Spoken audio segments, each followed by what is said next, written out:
Mas vamos falar um pouco de economia aqui, porque certamente você que está em casa está devendo ou conhece quem está devendo. A dívida, ela é muito comum no Brasil. No estado do Piauí, uma pesquisa mostrou que 36% do piauiense tem dívidas. E essas dívidas, a maior parte delas, estão concentradas em algumas atividades específicas. Nós vamos tentar te ajudar a encontrar uma solução para essa dívida. Eu estou aqui ao lado do presidente do Conselho de Economia, o economista Valmir Falcão, está aqui o economista, perdão, Valmir Falcão.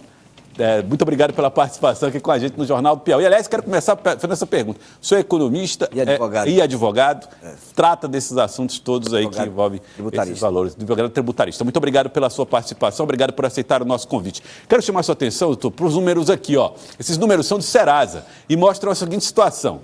36% dos piauienses têm uma inadimplência que os levaram a sujar o nome, né? Já estão naquela fase mais complicada. O valor total das dívidas, mais de 3 bilhões de reais.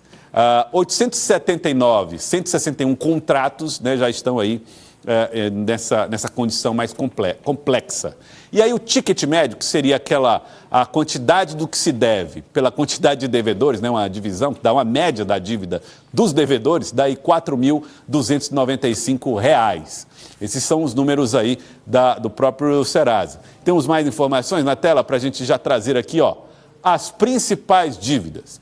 Bancos e cartões, 32,77%, dívidas financeiras, 18,44%, e o varejo, 14,61%. O número chegam a surpreender, doutor Valmir? Na realidade, você pode observar 36%. É um número alarmante, Joelson. Por quê? Se você pegar 36% da nossa população, ou seja, nós temos mais de 1 milhão de pessoas com dívidas. Dívidas ou débitos contraídos. Mas o Piauí ainda está no menor escala, porque a média do Brasil é 44%, o nosso vizinho estado do Ceará tem 45% de dívidas, de acordo com os dados do Serasa. Olha, me chama a atenção isso. O senhor considera que o número é alarmante, mesmo assim o Piauí não está no pior do cenário? Não está. É o menor do Brasil, só para você imaginar. É o menor do Brasil. E por que isso? Será que o piauiense é mais educado na hora de falar? Não, na realidade, o que se observa? Observa que ainda é questão da economia, né?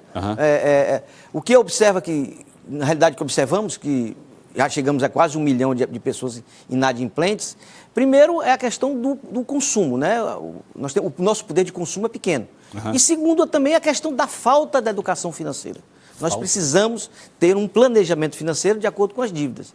Esse assunto, Gelson, já inclusive foi objeto de debate na própria eleição presidencial. Foi o candidato Ciro Gomes levou, o presidente Lula apostou nisso, incorporou, e hoje aí nós temos aí o desenrola, nós temos o refinanciamento do FIES que melhorou. Afinal, a nossa economia, ela vem do consumo. Então, precisamos, para impactar a economia, precisamos ter crédito. E tendo crédito, a gente precisa ter condições para que haja coisa. Agora, por outro lado, precisamos também ter o controle financeiro, ter uma educação financeira para que não caia nessa situação que está aí. E aqui, ó, vamos falar um pouco desses 3 itens que alguns desses certamente você pode, sim, você em casa que está acompanhando a gente pode se envolver. Ó. Bancos e cartões, 32,77%. Qual é a característica principal desse tipo de dívida? Na realidade, hoje nós temos uma das maiores taxas de juros do mundo. Só para você imaginar, a dívida do cartão de crédito chegou a 453% ao ano. Tal que o Banco Central, através de um programa, está baixando isso para 2 vezes o valor. Ou seja, isso tudo, Joelson, na rotatividade do cartão. Tudo isso provoca um desenrolar e que você chega a uma espiral que não mais consegue pagar. Então, é uma das questões. Então, o cartão de crédito é considerado o vilão da dívida. Então, você pode observar com 32%.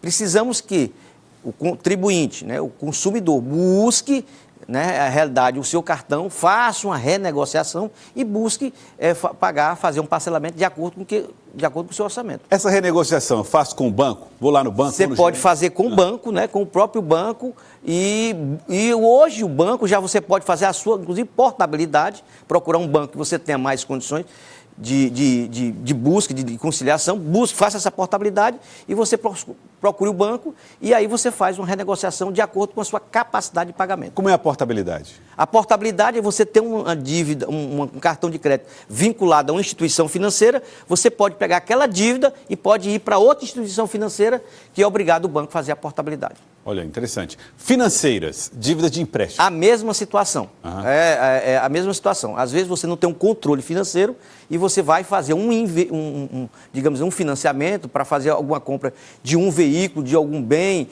ou de uma reforma de uma casa e termina não buscando informações necessárias e termina ficando inadimplente de acordo com a informação. Também provocado pela alta incidência de juros. E aí tem essa daqui, ó, que é a do varejo, 14,61%. É uma parte menor dessa composição toda, mas tem a sua importância. Esse aí, Joelson, digamos assim, seria o consumo, o impulso do consumo. Às vezes você, consumidor, vai ver uma loja, vê uma tentação de alguma e você começa a comprar sem atentar para a sua capacidade de pagamento e você chega nessa situação de inadimplência. Uhum. Bom, o senhor falou, é importante ter o nome limpo, é importante negociar essas dívidas para voltar ao mercado também, voltar ao consumo, né? Até, na realidade, o Serasa, ao buscar fazer essa pesquisa, também as instituições financeiras, através da FREBABAN, da Federação Brasileira de Bancos, quer esse crédito, porque buscando o crédito você melhora a economia. Ou seja, você tem que... Porque se às vezes você chegar a uma situação de inadimplência, você pode trazer problemas para a economia a longo prazo. Outras informações aqui na nossa tela é que as mulheres são mais, das que estão devendo, das pessoas que estão devendo, a maioria, 54,1% é mulher, 45,9% homens. Ainda informação a respeito do endividamento do piauiense na tela. 17,6% tem mais de 60 anos, 13,3% tem até 25 anos, entre 41 e 60, 33,3%, entre 26 e 40, 35,8%. Então, entre 26 e 60 anos, é aquela turma que está aí com quase 70%. Observe que entre 41 a 60, entre 26 e 41, está quase 66%. Ou seja, é aquela população economicamente ativa, aquela que já está no mercado de trabalho e aí você consegue chegar. É aquela coisa que eu disse no início, é a falta do planejamento financeiro para que chegue nessa situação aí. Eu quero agradecer ao senhor, doutor Valmir Falcão. Obrigado pela participação aqui no Jornal do Piauí. As ordens. Muito obrigado mesmo pela sua participação e vamos negociar as dívidas, minha gente. Vamos garantir aí educação financeira na medida das possibilidades para que a gente possa ter uma vida financeira saudável.